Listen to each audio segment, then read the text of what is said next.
العالمين الرحمن الرحيم مالك يوم الدين إياك نستعين اهدنا الصراط المستقيم صراط الذين أنعمت عليهم غير المغضوب عليهم ولا الضالين صل على محمد وعلى محمد.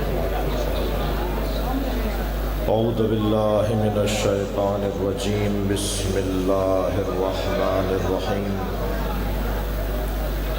الحمد لله الذي لا يبلغ مدحته القائلون ولا يحصي نعماءه العادون ولا يعدي حقه المجتهدون الذي ليس لصفته حد محدود ولا نعت موجود ولا وقت معدود ولا أجل ممدود فطر الخلائق بقدرته ونشر الرياح برحمته والصلاة والسلام على الرسول المسدد المصطفى العمجد المحمود الأحمد سيدنا ومولانا ومولى الكونين جد الحسن والحسين وعاني أبا القاسم محمد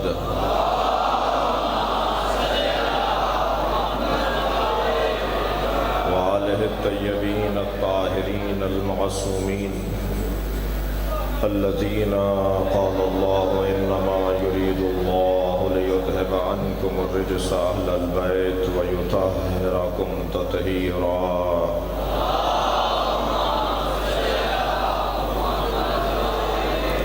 ولعنة الله على أعدائهم أجمعين من يوم عداوتهم إلى قيام يوم الدين. أما بعد قال الحكيم في قرآن الكريم بسم الله الرحمن الرحيم في بيوت أذن الله أن ترفع ويذكر فيها اسمه ويسبح له فيها بالغدو والآصال. صلوات. گونج ختم کرو، ایکو ختم کروائے، ایکو ختم کروائے. سورہ مبارکہ نور کی 36ویں آیت. اللہ اہل بیت کی عظمت کو بیان کر رہا ہے. اہل بیت کی شان میں قرآن میں 300 سے زیادہ آیتیں ہیں. یہ آیت بیت کی شان میں ہے. گھر تو مدینے میں بہت تھے، لمبے چوڑے اونچی دیواروں والے اچھی چھتوں والے گھر تو بہت تھے، مگر اللہ اس بنیاد پر کسی کو فضیلت نہیں دیتا کہ کسی کا گھر بڑا ہو. خبردار، جس جگہ میں اور آپ بیٹھے ہیں یہاں بیٹھنے والوں کی عینک تبدیل کروائی جاتی ہے. یہاں بیٹھنے والا وہ دیکھتا ہے جو حسین دکھانا چاہتے ہیں. یہاں بیٹھنے والے کی دید ہی کچھ اور ہے. میں ایک جگہ سے گزر رہا تھا، راستے میں سانپ بیٹھا ہوا تھا. میرے بڑھتے ہوئے قدم رک گئے. میں سوچنے لگا موذی ہے، حملہ کرے گا، واپس جاؤں یا رک جاؤں. کچھ لوگوں نے مجھے دیکھ کے تبصرے شروع کیے، دیکھو شجاعت کی باتیں کرتے ہیں، بہادری کے قصے سناتے ہیں اور خود ڈر رہے ہیں. اب میں سوچنے لگا کہ ان کے چڑھانے میں آؤں یا عقل مندی کا ثبوت دوں، کیونکہ بہت سے لوگ چڑھا کے غائب بھی ہو جاتے ہیں. ابھی کھڑا میں سوچ رہا تھا کہ ایک چھوٹا سا بچہ میرے برابر میں آ کے کھڑا ہوا اور کہنے لگا مولانا یہ پلاسٹک کا سانپ ہے. جیسے ہی مجھے معلوم ہوا پلاسٹک کا سانپ ہے، میں نے اس پہ پیر رکھا، اسے کچلتا ہوا گزر گیا. معلوم یہ ہوا جب حقائق روشن ہو جاتے ہیں تو اقدامات بھی تبدیل ہو جاتے ہیں. ساری دنیا جس یزید سے ڈر رہی تھی، حسین اس کی حقیقت کو جانتے تھے.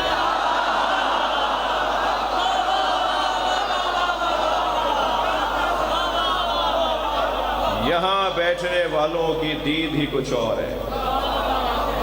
خبردار، 3 لوگوں کو یا علی مدد نہیں کہنا چاہیے.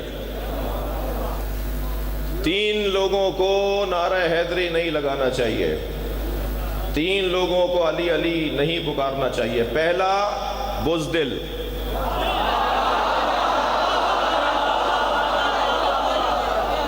بزدل کا کیا کام علی سے؟ ڈرپوک اور علی والا، گھبرا جانے والا اور علی والا۔ ایک سردار جی کہہ رہے تھے کہ ان کا پوتا روزانہ صبح شام اچھلتے کودتے بھاگتے دوڑتے آوازیں لگاتا ہے، یا علی یا علی یا علی۔ کہنے لگے میں نے اپنے پوتے سے پوچھا بیٹا تم یا علی کی صدائیں کیوں لگاتے ہو؟ کہنے لگا دادا کیا کروں، جب میں یا علی کہتا ہوں میرے اندر طاقت آتی ہے۔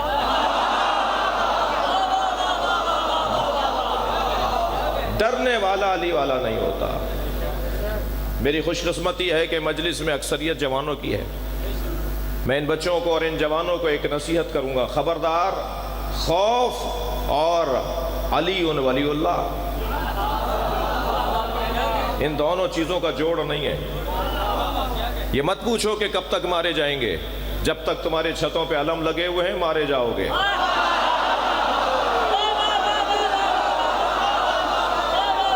لا الہ الا اللہ کی مصیبتیں کیا کم تھیں جو محمد الرسول اللہ بھی بول دیا؟ محمد الرسول اللہ کی پریشانیاں کیا کم تھیں جو تم نے علی ولی اللہ بھی بول دیا؟ ہم مصیبتیں مول لینے والے لوگ ہیں، پریشانیاں مول لینے والے لوگ ہیں۔ ہمیں اگر کوئی سمجھ جائے تو شاید مفتی اعظم بن جائے۔ ہم جس گھڑے سے پانی پیتے ہیں اس کا ذائقہ ہی کچھ اور ہے، ہمارا مشرب بھی کچھ اور ہے۔ ہم جس چشمے سے پانی پیتے ہیں وہ میٹھا پانی ہے، وہ آب گوارہ ہے۔ خبردار، مولا علی فرماتے ہیں اگر کوئی شخص خوف میں مبتلا رہتا ہے تو اپنے خوف کو مٹانے کا نسخہ علی نے دیا ہے۔ مولا علی فرماتے ہیں جس چیز سے ڈر لگے وہی کام کر کے دکھاؤ، خوف نکل جائے گا۔ بادشاہ بھائی آگے آئیے گا، ایک صلوات ہدیہ کریں محمد و آل محمد۔ یہ 2 سال سے مجھ سے کہہ رہے ہیں مجلس پڑھنے کا، آج کی اس مجلس کا میرا وعدہ نہیں تھا، غلط فہمی دور ہو جائے۔ میرا آج کا وعدہ نہیں تھا، یہ ان بچوں کی خواہش پر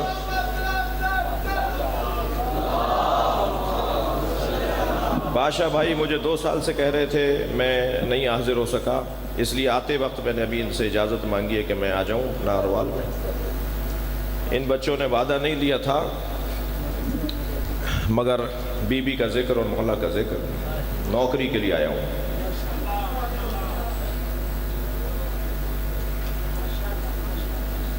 توجہ ہے، ان بچوں کی خواہش پر آیا ہوں۔ یہ گاڑی کے آگے لیٹ گئے تھے تقریباً، انہوں نے کہا جی ہم تو آپ کو کہیں اور جانے نہیں دیں گے، ناروال لے کر دیں گے۔ یہ 4تھی مجلس پڑھ رہا ہوں، 24 گھنٹے سے جاگا ہوا ہوں، تو میں حاضر ہوا ہوں آپ کی محبت میں اور مولا علی اکبر کو راضی کرنے کے لیے۔ 3 لوگوں کو بتائیے، تھکے تو نہیں ہے؟ ٹائم بھی میرے پاس 25 منٹ کا بتایا ہے، مجھے 25 منٹ بولنا ہے۔ 3 لوگوں کو یا علی مدد نہیں بولنا چاہیے۔ ایک بزدل کو، بزدل کا کوئی کام نہیں ہے مولا علی سے۔ علی کا نام شجاعت آور ہے، علی کا نام شجاعت آور ہے۔ جنگ صفین میں مولا نے فرمایا ہے جو شام سے لشکر آیا ہوا ہے یہ تمہارا دشمن نہیں ہے۔ ایک مولا کا چاہنے والا کھڑا ہو گیا اور حضرت سے کہنے لگا اگر یہ ہمارے دشمن نہیں ہے تو یہ تو ہمیں مارنے آئے ہیں۔ آپ مجھے دیکھیے، کہا یہ ہمارے دشمن نہیں ہے تو ہمیں مارنے آئے ہیں۔ حضرت نے فرمایا یہ تمہارے دشمن نہیں ہے، تمہارے اندر کا خوف تمہارا دشمن ہے۔ اپنے اندر کا خوف نکال دیا جائے پھر کوئی ہمارا دشمن نہیں ہے۔ اگر آپ تھکے ہوئے نہیں ہیں تو جملہ کہوں، پاکستان میں ہمارا کوئی دشمن نہیں ہے۔ یہ جو ہماری دشمنی کا ٹائٹل لیے پھرتے ہیں نا، یہ اس قابل نہیں ہے کہ ہمارے دشمن کہلائیں۔